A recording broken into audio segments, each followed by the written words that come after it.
অনেক দূর দূরান্ত থেকে যে সমস্ত বন্ধুরা আমার ভিডিও দেখে লাইক, কমেন্ট, সাবস্ক্রাইব করছো তাদের জন্য রইল অনেক শুভকামনা। দৈনন্দিন জীবনের একঘেয়েমি কাটাতে মাঝে মধ্যে ২-১ দিনের জন্য প্রকৃতির খুব কাছে গিয়ে, অর্থাৎ যেখানে চারদিকে সবুজের সমারোহ, বা সারাদিন লঞ্চে করে নদীবক্ষে ঘুরে রাত্রে হোটেলে থাকতে মন্দ লাগে না। ২ রাত্রি ৩ দিনের জন্য যদি সুন্দরবন ঘুরে আসা যায় তাহলে মনটা খুব প্রাণবন্ত আর ফুরফুরে হয়ে ওঠে। সুন্দরবনে গিয়ে বাঘমামা দেখা না পেলেও খুব নিরীহ প্রাণী হরিণকে দেখতে পেয়েছিলাম খুব কাছ থেকে।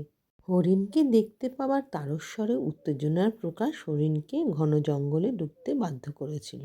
বন্যেরা বনে সুন্দর, তার নিরীহ প্রাণী হরিণকে দেখেই বুঝতে পেরেছিলাম। এরপর যার সাথে দেখা হলো চুপটি করে বসে আমাকে ফটো তোলার সুযোগ করে দিল। স্মৃতির পাতায় রেখে দেওয়ার জন্য নিজেদেরও মুঠোফোনে বন্দি করে নিলাম। লঞ্চে ফিরে গিয়ে দুপুরে খেয়েছিলাম ভাত, শুক্তো, মুগের ডাল, বেগুন ভাজা, সাথে পাতিলেবু, লোটে ঝুড়ি, মানকচু বাটা, কাতলা মাছ আর কাঁকড়া। নদীবক্ষে লঞ্চে বসে এত খাবারের আয়োজন ভাবাই যায় না। বাঙালির শেষ পাতে ছিল আম, আমসত্ত্ব, কাজু বাদামের চাটনি। লঞ্চ থেকে নামার আগে খেয়েছিলাম ডিমের ডেভিল আর চা।